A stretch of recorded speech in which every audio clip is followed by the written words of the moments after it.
Hi folks, Gary and Andrew here from WP Butler, and welcome to our first lunchtime live Q&A for January 11th, 2019. Okay, mate? Hello. Let's see what happens today. We're effectively just going to be sitting here answering a few client questions that hopefully will be some interest to you. And what we're attempting to do is just every week we'll be putting on a Facebook Live and answering any questions that you may have that are related to WordPress. If you've got anything, just contact us via the WP Butler Support Services, WP Butler WordPress Support Service Facebook page, and we'll be sure to punch them into the iPad here and address your questions on our next lunchtime live Q&A. So kicking things off, first one, Sarah asks, I've heard adding an SSL to my website is a good idea. What are the implications? Sarah, thank you for your question. It is a great idea. Google has been pushing this for a long time, asking people to put an SSL on their website subtly by essentially giving you better search engine rankings if you have an SSL. So Google has sculpted the internet by suggesting you get an SSL on your website. Now, it's a great idea whether or not Google tells you it is. What it does is secures everything between the browser and the server. So even someone filling out a contact form, that gets secured, encrypted, and sent back and forth over the internet. But even people logging in, you don't want to send plain text passwords back and forth. So an SSL, great idea, bottom line. The implications, though, effectively every page on your website is a discrete little unit that Google knows about. That we talk about Google in Australia because more than 90% of Australians use Google as their default search engine. So we try and please Google as much as possible. However, every URL, every page on your website is a unique has a unique URL. Now, whether you use www or no www, Google would see that as two separate pages. So when you're changing the URL of your page from HTTP to HTTPS, what you're actually doing is giving that page a new URL, and Google doesn't know anything about that page. So the potential is there for you to lose search engine rankings. Now, when we set an SSL up, what we do is we redirect anyone going to the HTTP version of the URL through to the HTTPS version of the URL. And that way we set it up as what's called a 301 redirect, and what that does is tells the search engines that URL has now permanently moved to this new location. So a 301 redirect tells Google that this page, this old page, no longer exists. This is the new page. And Google, that's the way Google asks us to do it. And what they do then is pass any search engine reputation from the old page over to the new page. So that's the implication. What tends to happen is you'll notice, we used to call it the Google dance. I'm not sure if anyone calls it that anymore. But what happens is wherever you were in the search engines, you then start bouncing around. So you might have been number 1, and then you check one day and you're number 5, and then you're number 3, and then you're number 10. But within 2 to 4 weeks, you'll be pretty much slotted back into where you were, if not that little bit higher, because like I said, Google wants you to do this. And so I guess the way they coax us to take that step is to promise a slightly better search engine ranking. So you wouldn't do it purely to try and increase your position in the search engines, because there's no guarantee of that. Google, for all intents and purposes, or I guess the common knowledge around search engine optimization is that the search engines look at up to 200 different indicators to determine where your page would sit in the search results, and the SSL is just one of those 200. So it may not make a difference at all, but it won't make a negative impact. Very, very good. Just one thing to add there. The other part with SSL is the new technology HTTP2 only works over SSL, and HTTP2 is the new hypertext transfer protocol. So it only works over SSL, and HTTP2 will give you that speed boost. So it is definitely worthwhile investigating an SSL for your website. But yes, be very, very aware of those implications. Very, very good. Okay, hope that helps, Sarah. What else we got? Craig asks, my WordPress website is loading really slow. Is there something that can be done, or is it just WordPress? Okay, thank you, Craig. I would suggest, I guess the bottom line to that answer is it's not just WordPress. So WordPress itself can be quite streamlined, quite fast.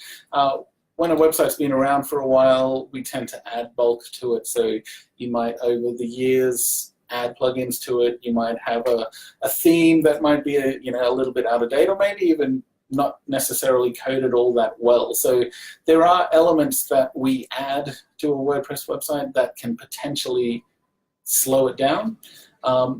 So yeah, I guess I would like to reassure you that choosing WordPress is the right thing to do. WordPress is fine, it's not WordPress, but there'll be a number of things that can be done to speed up that WordPress website. So what I would do is use a speed test tool. So there's one at GT Metrics, there's a Google one at testmysite.thinkwithgoogle.com. Running that speed test will give you an indicator as to what is slowing down the load of your website. So it may be your hosting doesn't have the resources to load or to send the page quickly. So it could be hosting related. You might have uploaded large images direct out of your digital camera, and thus, obviously a 4 megabyte image is going to take a lot longer to load than a 40K image, 0.4 megabyte image even. So they're the easy elements. Then when you start looking into how the plugins work, sometimes, again, if a theme or a plugin isn't coded particularly well, it's going to use resources. It may use resources inefficiently. It may actually add bulk to the database. We've seen a lot of, well, we host a lot of WordPress websites, and over the years, the database creeps larger and larger and larger, and the larger the database is, the more inefficient or the slower the query of that database. So that optimizing the database, removing the junk out of the database is also going to speed up your website. Now, one of the best things that can be done, especially for a WordPress website, to speed it up is to use a caching tool. Now, our strategic hosting partner is WP Engine. They have a cache built into their hosting. If you're not hosted on one of those, on someone like WP Engine, you can get a cache plugin. And what a cache is, when someone queries a WordPress page, what happens is some code runs, it accesses the database, it gets the content out, it goes and grabs the image, it goes and grabs this and that, builds the HTML page and sends it out the door. So what a cache does is has a pre-built version of that page. So when we type in a website into our browser, we send that request over the internet, the server receives that request, has a pre-built version of that page, sends it back straight away. So it saves a lot of time in response, it saves a lot of processing, and therefore uses less resources on the host itself, simply because there's no query to the database, there's a pre-built page. Now, there can be issues related to, if you're constantly updating your website, your visitors may see old versions of a page, for example, but the benefits well and truly outweigh the negatives when you're using a caching tool. So I would suggest there's plenty that can be done to your website to make it a lot faster. We actually have a speed product, which we take a look at your website and do what can be done to speed it up. So if you'd like us to take a look, get in touch. Otherwise, yeah, there's a few tools out there. As I said, run a speed test. That should give you some indicator as to what's slowing your site down. But you can't just blame WordPress. I would say there'll be something that's slowing it down specifically. Very good. And as I always say, need more leads, you need more speed. So good advice there, Andrew. Thank you, mate.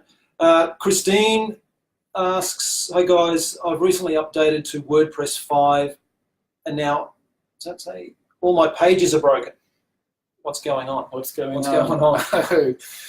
Christine, there's a very simple solution to that. So essentially, very recently in was it the end of November or start of December? I think it was November. It seemed to drag on forever. It did. It was a long time coming. WordPress 5 was released into the wild. We've been looking at it for a little while. WordPress 5 comes with a new editor called Gutenberg. So I won't go into all of that, what Gutenberg is, but essentially it's a rebuild of the editor. The editor in WordPress has been the same for a very long time. Now, new editor comes out, and all of a sudden things are done differently. Now, I've seen this a number of times. Someone will update their website and all of a sudden, especially if you use a page builder, for example, like Visual Composer, Beaver Build, or something like that, what may have happened is you've made a change to the page and now WordPress thinks it's a Gutenberg page, it's a new page format rather than the old page format. So the best thing to do, or the easiest thing to do, there's a plugin called Disable Gutenberg. What that does is pulls the new editor out, re-establishes the old editor, and then things should go back to normal. Now, there was a lot of fear and I guess trepidation, yeah, absolutely, around the release of Gutenberg. Partly for this reason, it's going to break our website, we're going to lose money, it's terrible. Since it's come out, it's not all, fire and brimstone. It's actually not bad. It takes a bit of getting used to. There are benefits, there are negatives to it. However, it's the future. It's where WordPress is going to be going. So the Disable Gutenberg plugin is a stopgap that'll get your website back up and running, and potentially you could leave it on there for years. But eventually, when you rebuild your website or when you make a significant update to it, I would suggest looking into using Gutenberg as the default editor, because it's lightweight, it's very fast, it just takes some getting used to. So yeah, disable Gutenberg temporarily, and then once you have time up your sleeve to potentially do a bit of a rebuild or an upgrade, have a look at Gutenberg. It's worth taking a look at. For sure. Have a play around, I think. Tread carefully, move forward, but at the end of the day, you can't stop progress. I think that's all we got today. We might wrap it up there. Thank you, Andrew. No problem. Catch us next Friday for our Lunchtime Facebook Live Q&A. And again, this is Gary and Andrew from WP Butler. Check us out at wpbutler.com.au. And don't forget, if you've got any pressing WordPress questions that you'd like us to handle on the couch, send them via Facebook, or you can email us at webmaster@wpbutler.com.au. That's right, isn't it? Webmaster. Yep. Webmaster@wpbutler.com.au. Bye for now. Thanks. Thank you.